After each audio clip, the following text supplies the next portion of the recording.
Hello everyone, a very good morning to those who are joining us from Singapore and Asia, and good afternoon or good evening to all of you joining us from other parts of the world. Thank you for being here with us for today's online event on high-performance computing for accelerating anti-COVID research and development, presented by SGInnovate and partnered with NSCC, the National Supercomputing Centre, Singapore. My name is Jin from SGInnovate, and as a Singapore government-backed investor, we have been building up and driving deep tech innovations in AI, healthcare, quantum tech, and autonomous technologies across various industries.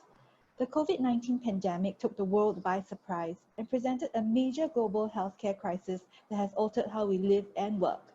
In response to this, research activities have intensified with a goal to find solutions to the wide-ranging problems that arose from the pandemic.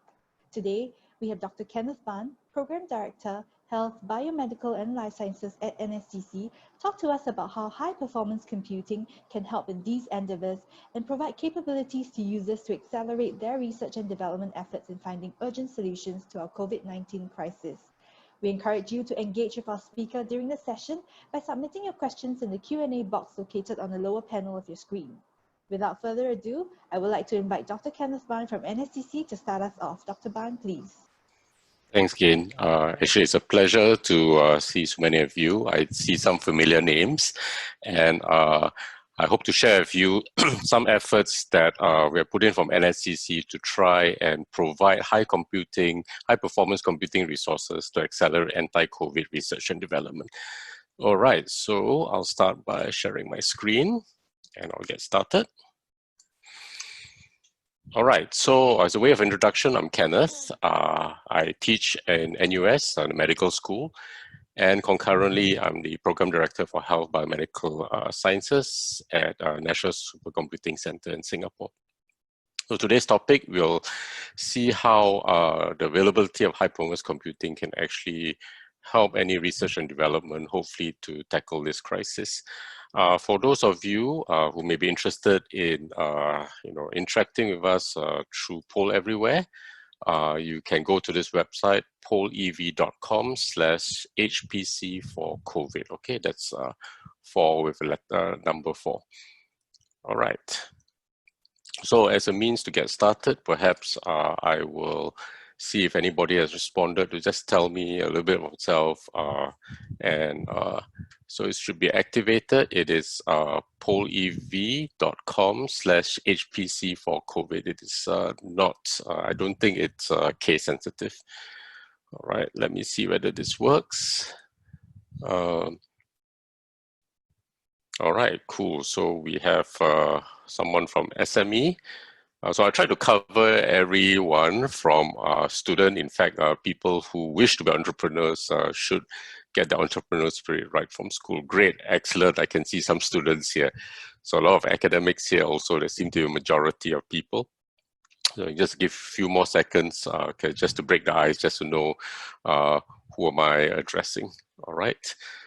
Curiously enough, I don't see anybody from a startup. Okay, that's interesting. So a lot of academics hoping to jump into the entrepreneurial world. Okay, excellent. All right, I'll move on to the next one. Now, some of you may have signed up for this because of a particular area of interest. So this list is not, of course, not exhaustive. And usually people would say biomedical, but the thing is that COVID-19 affects all of society, and there's probably some other field, and I do see there's someone who actually says others, and feel free to just put it in the chat to see what area you're looking at. So very good. So most people are working on computing, and I think that's a natural fit because we're going to talk about how giving more compute, storage, networking power, perhaps give you more ideas about trying to find anti-COVID solutions. Okay, that's also for manufacturing, and yeah, so that will be interesting. Okay, excellent. Okay, so perhaps I get started.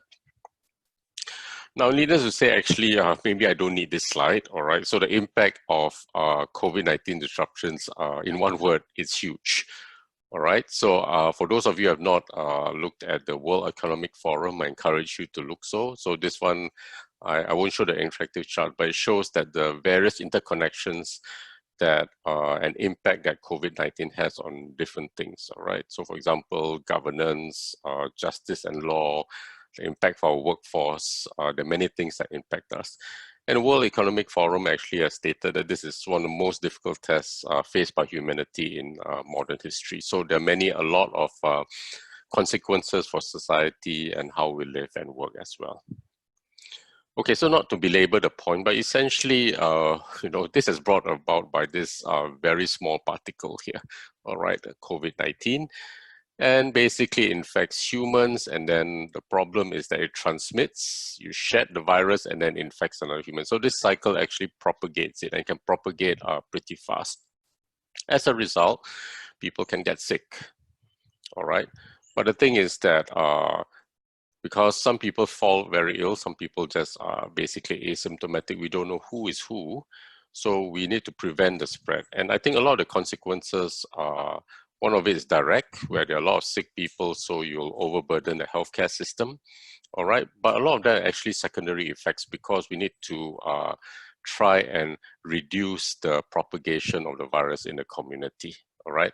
So when you have lockdown, basically our social system changes, our economic system changes. All right. No better testament than the fact that we're doing this on Zoom. Otherwise, I actually look forward to actually be physically present in one of SGInnovate's nice meeting places where you can interact face to face. But I think we live in a different world now. Okay, so not belabor the point that the news across the world is pretty much bad in terms economically. Now, I'm not saying that economics is actually the main thing, but because GDP is a very useful single number to indicate human activity, all right? It doesn't take into account social things, but the plunge in GDP actually is quite severe. And I think no country is actually immune for it because we are globalized, so we are all interconnected, all right? So the basic point now is that we need to find a way to respond to this, all right? This current disruptions, it is a crisis, but within this crisis, there's opportunity. So basically, what can we do now? And what can we think solutions that we can prepare for the future?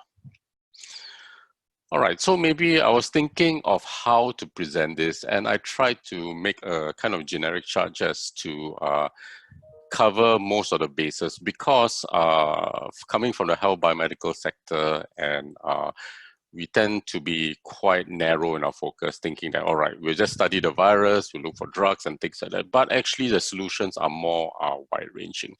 So if you look at the virus life cycle here, all right, so there's a virus that infects someone, and then you can actually fall very sick. Unfortunately, you can just die from it, or you recover.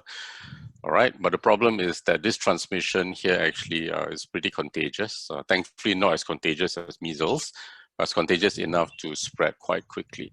So it spreads to the community, and then this one just goes out and then reinfects another person. So we can look at it, what the kind of solutions that we are trying to look out for. Well, we can look at it in terms of preventing it. If you have it, we'll try and find out who are the ones who are infected. And if you are sick with it, whether we can actually predict people who are going to turn ill. But it turns out that, as we know, we follow the news, especially in Singapore, that there are huge numbers of people getting infected. But thankfully, not many of them actually end up in the intensive care unit. So the problem is that we don't know, apart from some very rough indicators such as age, pre-existing illness, who is the person. For example, a young person, you may say, statistically, this person is not likely to fall ill, but we do have young people falling ill. And it's unclear sometimes who those people are. And we don't know how to identify them ahead of time. And of course, the traditional way of actually tackling some biomedical menace is actually finding a treatment. All right, so if you look at this part here, this is almost like quite traditional, in the sense that we want to prevent. We can prevent, now we're dealing COVID-19, but also we're thinking ahead, all right, where there are solutions that we are looking out for the next pandemic, all right? So pandemics come and go, all right? This is definitely not going to be the last one. And also things that prevention, such as vaccines or any drugs that can interrupt the transmission, Or you can think about ways of reducing the transmission through engineering methods, all right? So the effective ones that we have are the ones that we are mandated to use, which are the masks, all right? And of course, you can think about ways in which we can design things that actually reduce the transmission, all right? And but the other part that we don't really address very much actually in terms of viruses that impact actually is for forecasting and actually adapting to this new normal. So what do I mean by forecasting? So sometimes we can use, high performance computing to actually simulate a lot of scenarios, because a lot of the theory behind transmissibility is actually quite well studied, thanks to experience from previous pandemics. So we can actually simulate and have a rough idea how it would spread, the dynamics of it, that would help us plan for many things. Not just hospital utilization, but in terms of logistics, how should we prepare, delivery of things. The other thing also is that looking forward, we also must think about adaptation. So COVID-19, unless a very effective vaccine is actually found, we may have to adapt to it. Adapting to it means looking for solutions. It could be engineering, it could be architectural solutions that actually reduce transmissibility to the point that we can have face-to-face interactions without too much risk. All right, so with that in mind, I think we live in a great data-driven age, and this one actually drives a lot of research and development. So I'll just put a schematic here to kind of give a scaffold of how we can think about how we can use high-performance computing to accelerate research and development. So obviously it starts with data, all right? It could be data about the people are falling sick, or even ancillary data about, economy and the finance and education and things like that. And a lot of the time, sometimes the data is very large, all right? And what I mean by very large is that basically you put it on your laptop and, you try and open an Excel file, it hangs. Okay, so it's a very simple definition of when you really need to think about something more powerful. Or you run it on a desktop and you start the analysis and it runs for a week before, you're not sure whether it's hanging or it's actually running. So in this case here, we do look for something that can reduce the data to a form that actually can be analyzed, all right? And of course, we also talk about other methods where we can apply AI as well as machine learning methods. And the point of it is actually to predict, all right?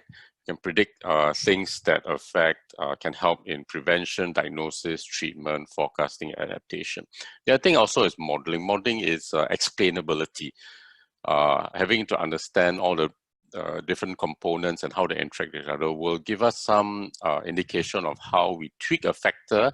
It can actually help, for example, the transmissibility to be reduced, or it can reduce the burden on hospital systems, all right? Now, apart from that, the strength of HPC is actually, before I mention that, ultimately we want to gain insights, and the insights will actually help us for decision making. Now, another strength of it also is if data is combined with theory. So no better demonstration, for example, weather modeling, because all the physical processes are quite well understood already. You have the data about the atmospheric points, the pressure, and all these things, but we actually have the physical theory. And this allows us to actually simulate, at different time scales, and this would help us build a model. And the simulation also can take data that's too large and is reduced, for example, by dimensionality reduction. That's another data point that can add to the accuracy of simulation. And this simulation ultimately helps to build a model that helps us not just to predict, but also to understand the factors that affect the outcome, all right? Now, simulation also now has been intermeshed with AI and machine learning. So traditional physics-based simulations also have been accelerated by hybrid approaches where machine learning can actually shortcut some of the processes. So I thought I'd just give a scaffold now here, just to give you a flavor of why computing can accelerate, high-performance computing can accelerate some of these things. So why do I say it's an enabler? Now, as an enabler, as I said before, when you hit your peak. All right, so you open it on a desktop and the thing hangs like that. So you know that, for example, if what you're working on has got high volume or velocity of data, then realize that, okay, you need something bigger, something more powerful for that will enable you to accelerate your research and development. And the other thing also is that in terms of simulation, a lot of the theory things that I'll show you some examples that you're not familiar with require a lot of intensive calculations, all right, to simulate all the interdependent parts. And this one, typically, it's very hard to do just on a laptop, okay, or a standard desktop. So where does high performance computing come in? So firstly, what is high performance computing? So, if you buy, fancy CPU, the latest one, in the sense, compared to the past, it is a high performance computer. In fact, you just take your regular smartphone here. If you could travel back in time, you would have had by all definition, a high performance computer or a supercomputer in your pocket already, all right? But in this day and age, I think what we are talking about is a single machine here is not sufficient. So we aggregate it by combining the power of many, all right? So what we talk about it just for simple definitional purposes is we have multiple high performance computing nodes, and they need to act as one. So you need everything to work in unison. Therefore, you need what we call interconnect. So these are actually high speed links that allow data to be transferred from one to the other. So basically, it's just trying to get the whole multiple machines to act in unison. The other thing also that defines high performance computing is the availability of high speed storage. Some of us, may have had computers that were using the standard spinning disk. And then when you upgrade it to a solid state drive, you can see the vast, difference in speed already. And that's just because you're just moving data about, because the data ultimately needs to be moved to the compute core to do its job, all right? So in that case here, anything here, for example, data here, where there's large data sets, we need reduction analysis as well as AI and ML, where you need a lot of repetitive calculations. This is where computers excel at. If you harness a form of distributed computing, this will accelerate things. And the other thing also is for simulation, you have a lot of the theory, the physics, interactions behind it. A lot of these computations need to be done iteratively as fast as possible, all right? So this is what I meant by saying that the availability of high performance computing will enable analysis of large data sets as well as simulations that require a lot of intensive calculations. And these calculations typically are measured in floating point operations per second, or it's called flops. All right, so when people say that, this is a gigaflop, a teraflop, petaflop, they refer to the floating point operations. And this one is historical because of a benchmarking that was done earlier, several decades ago. All right, so this one has been a convenient measure. It's not perfect, but it's still something that we use to compare the power and speed of computers. All right. So let me just give you an example in terms of simulation, because some of you, I can see a lot of people computing background. So you're doing all those AI, deep learning like that, you're already doing high performance computing. If you're using distributed deep learning, that's even more high performance, all right? And we know that, for example, those of you who are doing NLP, GPT-3, actually took a lot of compute power just to get the, the word models and everything trained like that. So that is in the domain of high performance computing. But let me step back again. Let's bring it back to COVID-19. I use this as an example because this is one of the few pieces of work that we are using simulation to try and simulate the entire virus.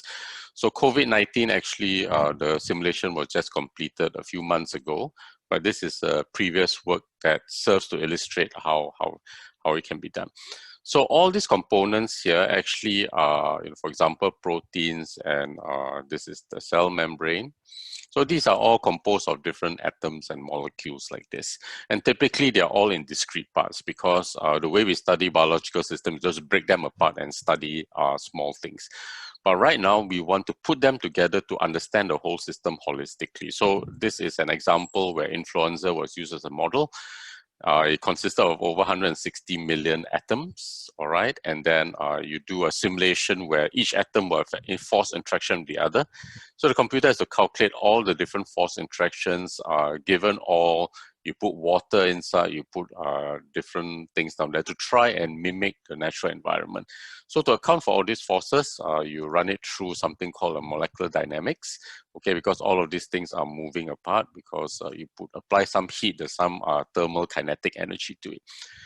And this example where 114,000 processors were used this supercomputer at University of Illinois, which had a peak performance of 13 petaflops. Okay, so 13 petaflops is 10 to the power of 15 floating point operations per second. All right, so this is a very large number. Now, the result of that is actually you want to simulate something. And the funny thing is that you can run this on so many processors, you know, for several days like that. And our output is actually, you can simulate only a few, maybe 100 nanoseconds of that. So why is this important? Because sometimes we can see how the atoms move. And sometimes you can actually see large motion of how proteins move. And this one will give scientists clue of where drugs could target, or can find a vulnerability in the virus, okay? So as you can imagine, because of the work done on influenza already, so when COVID-19, several labs around the world were already poised to do this one. And this group in UC San Diego completed a massive simulation here. Right, so this model actually went up beyond 160 million atoms. So it went up to 200 million atoms, and then now used a more powerful computer. This one is 40 petaflops, all right, running on 250,000 CPUs or CPU cores. So we're talking about a scale here to try and simulate the entire virus. Yeah. So this is one example of a very high profile and also intense use of compute resources to try and simulate something. But as I said before, this is one aspect of actually looking at the COVID problem, because COVID problem is actually spanning the entire scale, from the atomic scale, you know, to the whole virus, and then now going on to society and global interactions at large. All right, so you can see that, you know, the only, I guess, the silver lining behind this COVID-19 crisis, I think it's brought out the best in humanity, unfortunately also the worst in humanity. And the best is, for example, people banding together, okay, knowing that each human is also responsible for the person sitting next to you. And many of the high performance centers in the US, Europe, as well as Japan got together and formed a high performance computing consortium. And this one had like, you know, vastly more computing resources. And it was important enough that the Group 7 nations actually had a declaration on COVID-19 that everybody should work together to have a common platform to try and tackle this problem. And one of the ways of tackling it is actually to use high performance computing to accelerate a lot of these research programs. So what about Singapore? All right, are we left behind? Well, good news is that I think the Singapore government has had long foresight planning, and take you back in history where actually over 20 years ago already there were inklings of the need for aggregated computing power. So early 2000s, there was a National Grid Office. And then I also mentioned that computers don't live alone, all right? As we live in a globalized world, data being shared, research data being shared, and development data being shared actually makes us all, makes it more valuable, all right? So the Singapore Research and Education Network also was established during that time. And I'll talk a little bit more later about this one. So you can see the evolution of how high performance computing has evolved in Singapore. It started with an institute here way back 20 years ago, where we're talking about teraflops, all right? So this is like 10 to the power of 12 flops. And this has steadily increased, and in around 2016, that's where the National Supercomputing Centre was established, because we saw there was a strategic need to have really fast, powerful computers, okay, of this scale here, to be able to accelerate research and development. All right, so I'll tell you a little bit more about NSCC. Right, so the vision of NSCC is very simple. We want to democratize access to supercomputing. All right, so traditionally, you know, when people say supercomputing, it's for like weather modeling, you know, sometimes say, or weapons design or something like that. But in fact, a lot of things are happening now. For example, AI, machine learning, big data analytics, all that actually are all accelerated by high performance computing, because you have the compute working with the networking, working the storage all together. All right. So objectives of NSCC are actually quite simple. Okay. So we have to support Singapore's R&D initiatives. All right. And of course, it goes hand in hand with actually enhancing the research capabilities.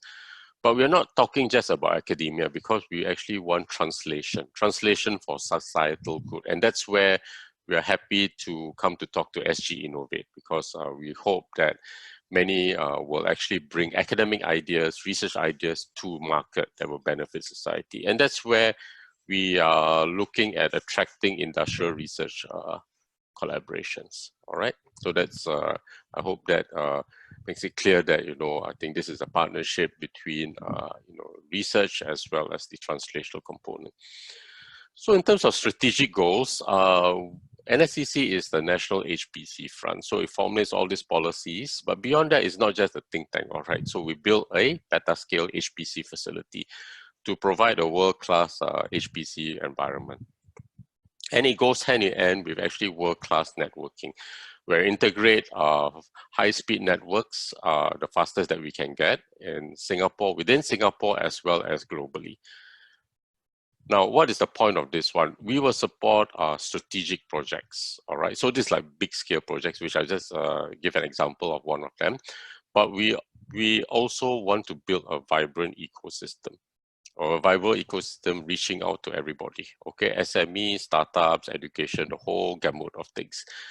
And it goes without saying that you don't just open the facility and then says, okay, here are the keys, and then you just drive the thing yourself. I think what the long-term vision is also to have talent development, all right? So we do have another program director on education who's looking at the education plan to provide our manpower fuel.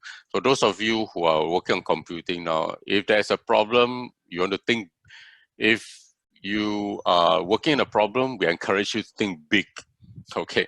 If it's big that you cannot handle by just buying a server, you know what, we are happy to help. All right.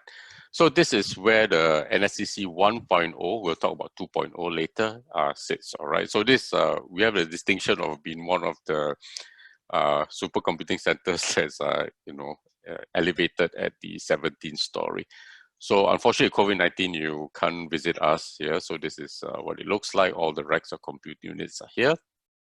And we have a 1 petaflop system. This is the first in Southeast Asia.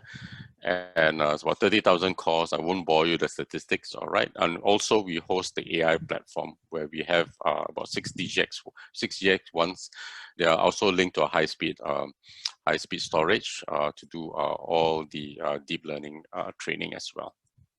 All right. So this is a brief overview for those who are interested about trying to architect it so that we have access to our stakeholders. So this is not just, this is funded by NRF, it's a national research infrastructure, but we do have 4 founding stakeholders, which are, as you can see here, we have NUS, NTU, A-STAR, and then SUTD, all right? And all these are connected through a high-speed network running on InfiniBand, not TCP/IP. So it gives them access that you can transfer data sets very quickly to the compute nodes, all right, so that they can be analyzed. Now, as I said before, compute is compute, but now data and compute must go together, all right? So this is just to give you a map of what the research and education network looks like. So the Institutes of Higher Learning, NTU, okay, NUS, and then also A-star here, all connected through SingRAN, which is a high-speed network, and it goes up to 100G, right? And then we have also extensions to SUTD, which are our founding member.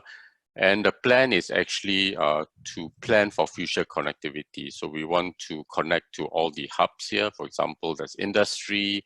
We also have healthcare down there in Novena, as well as Outram campus.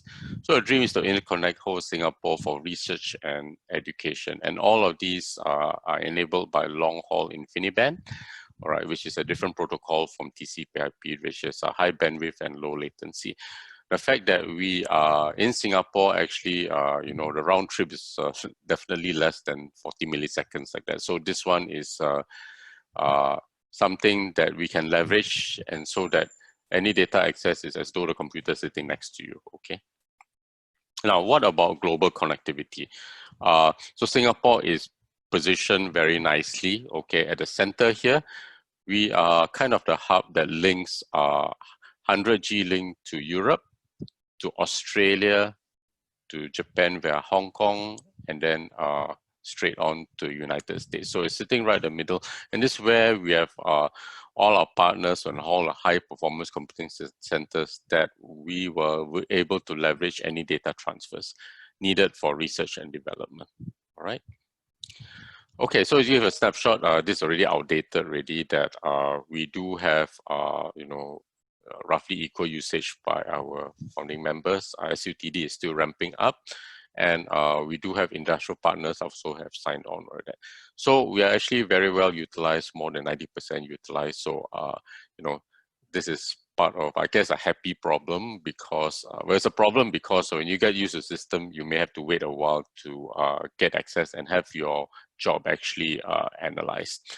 However, the happy problem is that I'll talk about later. There is funding going forward for NSC 2.0 that will build on these compute capabilities, and we want to extend the reach to more stakeholders to accelerate research. So I'm just using COVID-19 as an exemplar. Now, this example of a strategic project that we supported. So this one is a national project sequencing of 10,000 Singaporeans. The sequencing was done at Biopolis, and then there was a high-speed link, InfiniBand link, to NSCC, as I showed you before, at Fusionopolis, where the our machine, one petaflop machine, sits down there. And the variant calling was done, and then this was just recently published. So initial phase, about 5,000 Singaporeans were there. So this one gave an insight about how close the composition of genome of the three major races relates to people in the region. All right, so this one is interesting because from an academic viewpoint, we know the diversity, the genomic diversity, what makes us different. But what is interesting is that a lot of these diverse variants in our genome actually could have profound implications for therapeutics. Drugs that are tested, for example, in the West may affect our races differently. And now it's been clear that COVID-19 also affects people differently, because there are different variants in our genome that alter the susceptibility to each individual to COVID-19. All right, so these things are things that people are looking at. So where are we?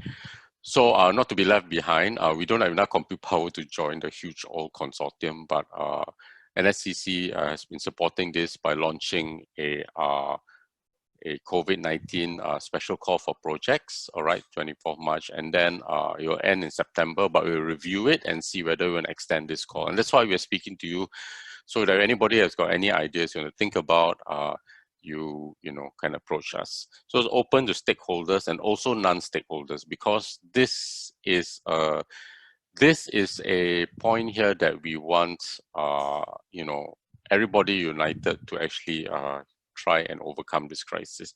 And we are successful, we have an expedited review, we allocate 1 year of resources, and then depending on success of it, we'll see how it goes, all right? So I give you some examples. So this, remember, this is a scaffold I showed you about. So I give you an example of some projects that we have allocated resources to at NSCC. So some of them actually were looking more at like prevention and for treatment, for example. All right. So this is a diagram of the COVID-19, and I show you because these are all the structural components that make up the virus. So some of these projects, I don't have details here for confidentiality, but they were looking for targets. So for example, the spike protein here is very important because that's how the virus gains entry into our human cells.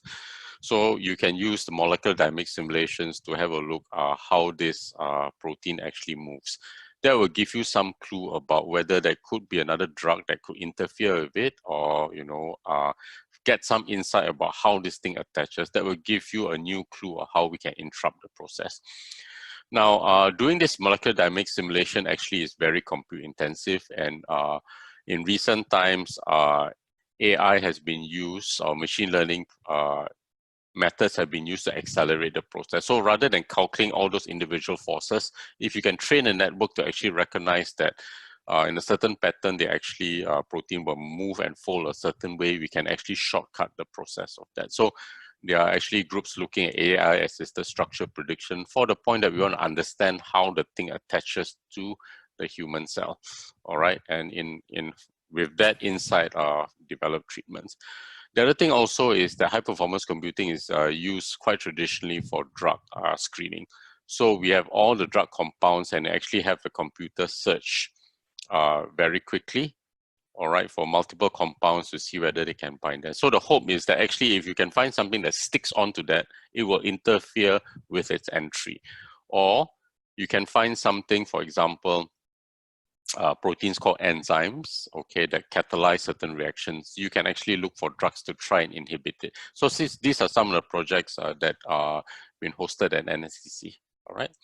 Now that's an example for screening of targets, all right, and the goal is actually to prevent, okay, to prevent the entry of the thing, or if you're already infected, you want to stop the thing from replicating and actually reinfecting another cell. So you want to treat the infection from getting worse. Now, coming back to this scaffold, I'll give you another example of another project hosted at NSCC. We're looking more like diagnosis as well as kind of like forecasting like this, all right? So in this case here, it's actually identifying mutations. So the virus actually mutates, and that's the reason why we haven't got a cure for the common cold yet, because the genome is a bit unstable. So basically, as it passes, one replication cycle, you gain another mutation. So it's like, so this one is an example of initially there was only one known virus, and then as it spread, you can have different types of viruses, and tracking the scale and the type of mutations so can give you some insight. So some projects have actually tried to look for sequencing. So sequence data actually is quite large. When you sequence the data, it can fill up quite a few hard disks like this. So we need to reduce the data to find the mutations.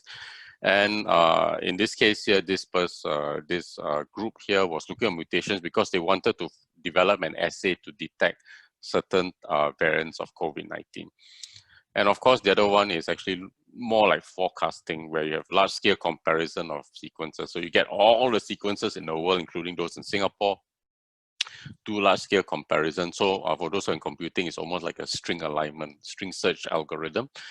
And you're looking for the differences in that. And it'll give you some insight whether this thing is likely going to mutate even faster or slower. That will help prepare for the next one. And we can compare different things. For example, we're worried that it's going to mutate in a region that's going to make it even more infective, and that's not a good sign, all right? And the goal here, as I said before, we want it for detection as well for prediction or forecasting. All right, so then another group is moving outside the biomedical one is actually, well, we're going to prevent things, but also I think it's time to look for adaptation. All right, we may have to get used to the new normal. So this is an example of a project at NSCC where actually you can model droplet transmission. So this using computational fluid dynamics to try and simulate whether if somebody sneezes or coughs, you're not wearing a mask, or speaking in an enclosed room, whether if you know where the vents are, where the circulation is, you can predict and model the thing. All right. So why is this important? It's important because I'll show you shortly that actually we can predict it, and also in future for people who are looking at architecture and that whether we should design things in a certain way that still allows face-to-face but reduces the likelihood of spreading something by droplets very, very severely. All right, so we're going to identify environment factors so we can kind of adapt for the new normal. All right, now I'm also going to talk about, these are some things that we are hosting now, but we're thinking about, how we can go beyond this. As I said before, we're looking at the entire spectrum from, diagnosis and, prevention all the way to forecasting like that. And we are looking for any partners of people who are interested to maybe engage with us to see how we can help you. So what's an example of actually doing what we dream about? Okay, multi-scale simulation and forecasting. Now, what this means is that actually for where there's a lot of data collection, transport, logistic data, where healthcare data, economy data, and Internet of Things or something, or medical devices, that you can actually put it in a huge simulation model that will help us plan for scenarios. And this will help for decision making. For example, when do we reopen borders? When do we reopen shops? Should we close things again for another lockdown like that? So these are actually important decisions that affect everybody's livelihood, and it can have tremendous impact on society as well as the economy. So having the best information that we can, of course, no simulation is perfect, but it gives you some sort of data-driven, rational-based, decision making. So I'll give you an example. All right, the code has not been released yet, but this, for example, a large multi-scale model using epigraph. So this was done at the Barcelona Supercomputing Centre, where they took transport data, air pollution, weather forecast, data from smart cities, social networks, and then put it into epigraph. So I'll just show you that how this is useful, because we can try and model the dynamics of COVID spread as well as geographically. So you can imagine in Singapore, where we collect all the data about transport and things like that, that would be good. All right, so I'll just show you this. So this is a simulation where you can ask the scenario whether, okay, you do the first lockdown, then after that, is it okay we can just party? All right, at week 1 we do social enforcement, then at week 16 when it's got better, let them go back to work. 10% only, let them go back to work, but say, okay, back to normal like that. So we can simulate this. Is in Spain, to see the initial spread throughout all the major cities like that, taking into account all the ingress and egress of people moving through the cities. You can see the first lockdown work where the the numbers have come down. Then after that, it said, okay, now 10% population can go back to work and just go back to normal. What is the scenario like? So it turns out that if you simulate this, you can see that horrifyingly, if you don't have any measures in place and say that people don't need social distancing, don't need masks, things like that, you have another second peak like that. And sadly enough, we can see this is kind of true in some countries already, where the lockdown actually worked very well. And then after that, you have little pockets that come up, and if not controlled properly, will end up with another outbreak. All right, that may overburden the healthcare system as well, forcing nations to lock down. Okay, great.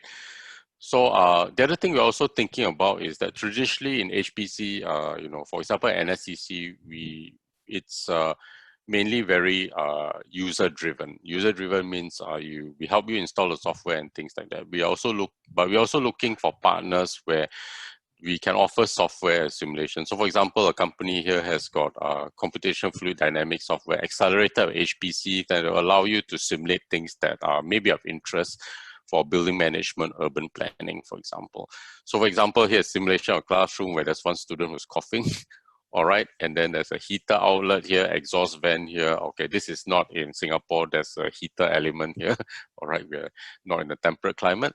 And then we can actually simulate the droplet spread and actually try and predict, like, given the setup in this classroom, how many people are likely to be infected in what positions like that. So this one will allow us to maybe plan how classrooms may be refashioned in the future. All right. Of course, everybody's hoping for a vaccine, but it's no harm planning and seeing whether there are some design decisions that could impact things in the future. All right. Also for future pandemics, if they're spread droplet or airborne wise. Other things also, I'm glad somebody said manufacturing. So some simulations allow you to prototype virtually. So for example, cloth simulation to see whether a certain configuration would actually reduce the droplet transmission. All right. And this one is a very traditional use of HPC, where you prototype something. And you know, it looks nice, okay, but of course, form, the function should follow form, and you can actually look at all the stress points. So this the thing that from the design actually it goes into 3D printing already. Okay, so you're 3D printed, then you can see whether something, this is a PPE, this for the face shield. You want something reusable that withstands the stresses and things like that. So for companies or startups looking into this thing, we can use HPC to try and simulate the thing. Okay, so it's not just it looks nice, it can stand multiple, you know, stresses on that point, all right? Now, the last part, I'll just talk about looking ahead before I address some of the questions. So looking ahead, Singapore has realized through its forethought and forward vision that this is a strategic need, that the availability of high performance computing will be an enabler for many things, not just for research in academia, but also hopefully engaging industries. So we allocated about 200 million for the next for RIE 2020, and I'll just talk briefly about where NSCC is going. So this NSCC 2.0, all right, the next iteration.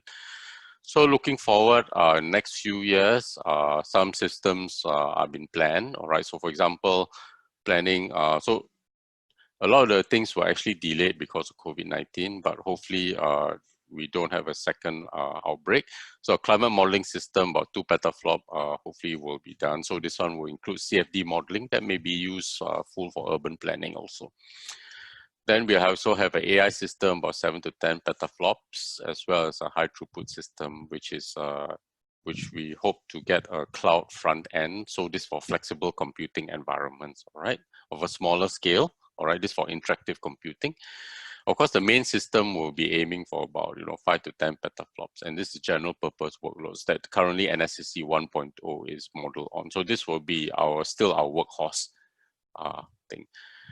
And this one needs to be coupled with data, all right? So we have a common storage repository. So the dream is that for facilitating research and development, of course, there are IP issues and things like that, but where there are things of common need, we are serving a common goal for a common good society. Actually, research that are published and open domain, we hope that it all can be hosted together so that you cross-fertilize various domains looking at solutions together. And these are the type of scale of storage systems you're looking at. And to complete the triangle, we also look at the networking. So in Singapore, because it's small, we are planning for long distance InfiniBand fabric that will connect all the systems in a federated manner, access to all the stakeholders. So stakeholders, we know that it's almost instantaneous because of low latency, high bandwidth connections down there. So the hope is that all this will be one super organism of NSCC 2.0. There will be compute for various specialized domain, but when there's a need for common good, access to data and research data that can all work together towards a common goal. All right. So I'd like to thank you for this. All right. So I encourage you to contact us before I go to the questions. All right. So so I will thank our chief executive. I believe he's also in the audience. All right. Feel free to email him. All right. Did we at NSCC? We'll share this context with SGInnovate. I'm the program director for Health Biomedical Sciences. I understand that RIE 2025 it's going to be called Health Human and Health Potential. So I may have to change my name card. All right. And also Tommy, who takes care of business development. I mean, it's a very generic title. All right, it's not like we're trying to get money from you, but a business as engaging as a relationship to see how we can support you from a user perspective. All right, great. So I think I'll leave it here first, and I'll look at some questions. Okay, thank you. So, oh yes, DT is here. Hi, DT. All right, great. So from CloudSeek, so he's small media enterprise. Okay, do you have a comprehensive database of Singapore COVID-19? So at the moment now there isn't. I think the good thing about it is that we do have contacts with people at NCID. We know, for example, Professor Su Li Yang. In fact, NCID, the National Communicable Diseases Institute, actually has approached NSCC also because they're looking also at the use of high performance computing for all this viral sequencing. All right. Okay. So right now, unfortunately, there's no common database. I think the part of the problem is that this one is we'll not talk to them because it's the domain experts who actually try and get some consensus about what data can be shared. Once it's published, of course, it's shared. But sorry, DT, the short answer is there's no single comprehensive database of Singapore COVID-19 yet. So we need to contact all the relevant people. We also have a question from Emmy Kaneko. Okay. Okay, general question. Is there any collaboration ASEAN? Which you think you mentioned during your talk. Okay, very good. So US and Japan, okay, we mentioned the network connection. So let me start with Japan first because, okay, because of the name. So actually, we do have a steering committee, Professor Satoshi. All right, so we have a very close relationship with Japan, who's a head at RICAN. So we do have collaborations. For example, we had some talks of whether we could actually run some compute jobs that are too large in Singapore on the K supercomputer, for example. All right, but we do not have, I think I'm just mentioning anecdotes yet. I think maybe I'm not the best person to answer this. Chief Executive, if only he could be at the host, he could answer this as well. US, we actually, for biomedical, we have been contacting people to try and build. So for example, we have a relationship with Vanderbilt Medical University who are hosting one of the US precision medicine arms, all right, to see how we can work closer together. In terms of ASEAN, there is actually an ASEAN HPC task force the NSCC is providing input for. I had the pleasure of meeting the delegates because I went together on a trip also to Barcelona Supercomputing Centre with the ASEAN delegates. And the idea was actually to move forward discussions actually to have a HPC center for ASEAN. And it's not just for COVID because we live also in a seismically active area. So for example, people in Indonesia are looking forward to building HPC also.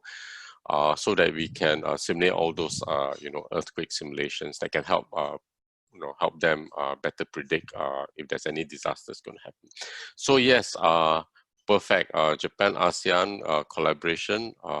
Yes, so reach out to Tin Wee, myself, and Tommy as well, and we can take this conversation forward. Okay, Ronald asked a question. Will it be CPU, GPU combination of both? Oh, this one hard to tell because we can't say also. I'm sure there's some vendors here also. Now, this question is actually, it depends on the needs. All right, so there was a demand poll going out to the various stakeholders. All right, so as more and more people engage as stakeholders, so you have a case because I think to say whether it's GPU, CPU based is talking from the engineering perspective, but I think we want to go from use case perspective, all right? So it could be ARM-based also. For example, ARM is so good now that actually can replace GPU. For example, the A64FX by Fujitsu. Could be, we do not know.